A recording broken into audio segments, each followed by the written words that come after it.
فرقے گروہ یہ حسد کی بنیاد کے اوپر مارز وجود میں آتے ہیں،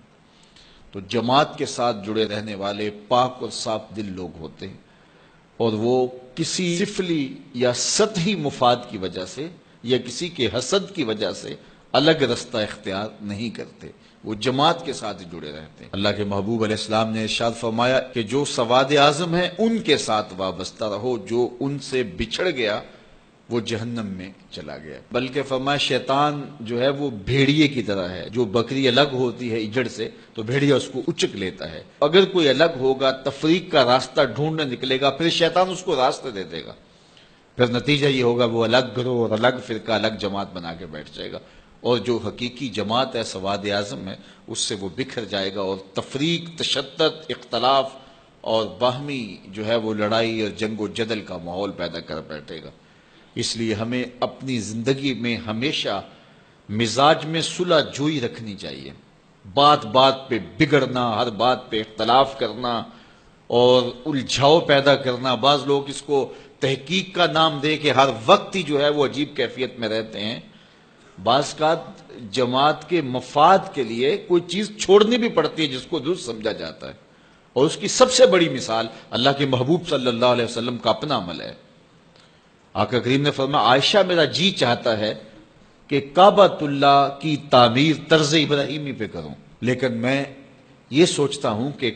تیری قوم کی عصبیت نہ جاگ پڑے، یعنی قریش کے دل میں یہ بات نہ آئے کہ یہ ہماری خاندانی جو تعمیر ہے اس کو توڑ کے ایک نئی تعمیر انہوں نے سامنے لائی ہے۔ اگرچہ بات کسی ایک آدھ شخص کے دل میں آتی اور وہ اس کو دور کرنے کی کوشش کرتا، لیکن اس کے باوجود حضور علیہ السلام اس سے بھی بچے کہ کہیں اس میں جو ہے وہ لوگوں کے ذہن میں جو ہے وہ ایسی بات نہ آنے پائے۔ اب یہ کتنی بڑی بات ہے، اگر ہم لوگ اس بات کو سمجھ لیں تو یہ بات بات پہ بگڑنا، جھگڑنا، جنگ و جدل، لڑائی اور باہمی تشدد، افتراق اور کیا کچھ ہے، اور جو اس وقت ہم کر رہے ہیں پوری دنیا کے اوپر، مسلمان آج دیکھیے شام کے اندر جو کچھ ہو رہا ہے، اور ہم آپس میں جو ہے وہ باہم دست و گریبان ہیں۔ ہم چھوٹے ہوتے تھے تو وہ ایک کہانی پڑھتے تھے کہ ایک تھا تیتر ایک بٹیر، لڑنے میں تھے دونوں شیر، لڑتے لڑتے ہو گئی گم، ایک کی چونچ اور ایک کی دم، دونوں کو نقصان ہو گیا، ایک کی چونچ جائے گی اور ایک کی دم جائے گی۔ تو ہم جب امت مسلمہ آپس میں جنگ و جدل کا ماحول ہی قائم رکھے ہوئے ہوں گے تو پھر نتیجہ کیا یہ ہوگا کہ شام کے اندر جو ظلم ہوا، اس سے قبل جو یمن میں ہو رہا ہے، اسی طرح برما میں جو کچھ ہوا، افغانستان کے اندر جو کچھ ہوا، 56-57 اسلامی ملک اور ہماری یہ حالت، بس ہم جغرافیائی الجھنوں میں ہیں۔ اس امت کو اس تقسیم میں ڈالا گیا۔ یہ اب بھی بہار عرب پچھلے دنوں میں چلی، عرب نیشنلسٹ اور یہ جو کچھ بھی ہے، یہ تعصب اور یہ عرب و عجم کی تقسیم اور یہ سرحدی تقسیم امت مسلمہ کے اندر امت کو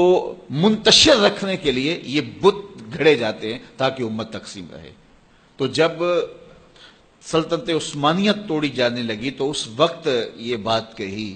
عربوں کا تعصب ابھارا جانے لگا اور عربی عجمی کی تقسیم کو ہوا دی گئی، تو اس وقت اقبال نے کہا یہ بت یعنی قومیت کا بت، یہ بت کے تراشید آئے تہذیب نوی ہے، یہ نئی تہذیب نے یہ بت تراش کے ہمیں پوجا کے لیے دیا ہے کہ اس بت کو پوجو۔ قومیت کا بت جب رکھا گیا اور جو ہے وہ عربوں کو ترکوں سے بغاوت کا کہا گیا کہ وہ عجم ہو کے تمہارے اوپر حاکم ہے،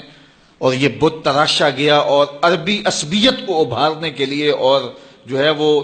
جغرافیائی تعصب ابھارنے کے لیے اور نسلی تفاخر ابھارنے کے لیے یہ عجمیت کا اور یہ عربیت کی تقسیم کا بت،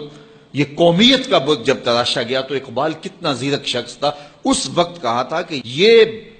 بت کے تراشیدہ تہذیب نوی ہے، یہ نئی تہذیب کا تراشا ہوا بت ہے، اگر اس کی پوجا پاٹ شروع ہوگی تو ہوگا کیا؟ سنیے ذرا، یہ بت کے تراشیدہ تہذیب نوی ہے، غارت گرے کاشانہ دین نبوی ہے۔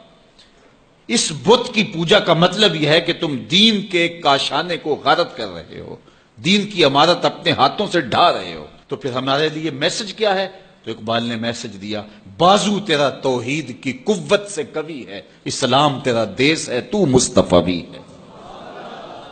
کہ تیرا بازو طاقت ہوگا جب تو وحدت کا سبق پڑھے گا اور توحید کے سائے میں پوری امت اکٹھی ہوگی. جغرافیائی تقسیموں سے نکل کے، عرب عجم کی تقسیموں سے نکل کے توحید کے سائے تلے جب یہ فرزندان اسلام اس شناخت کے ساتھ کھڑے ہوں گے تو پھر بازو مضبوط ہوگا.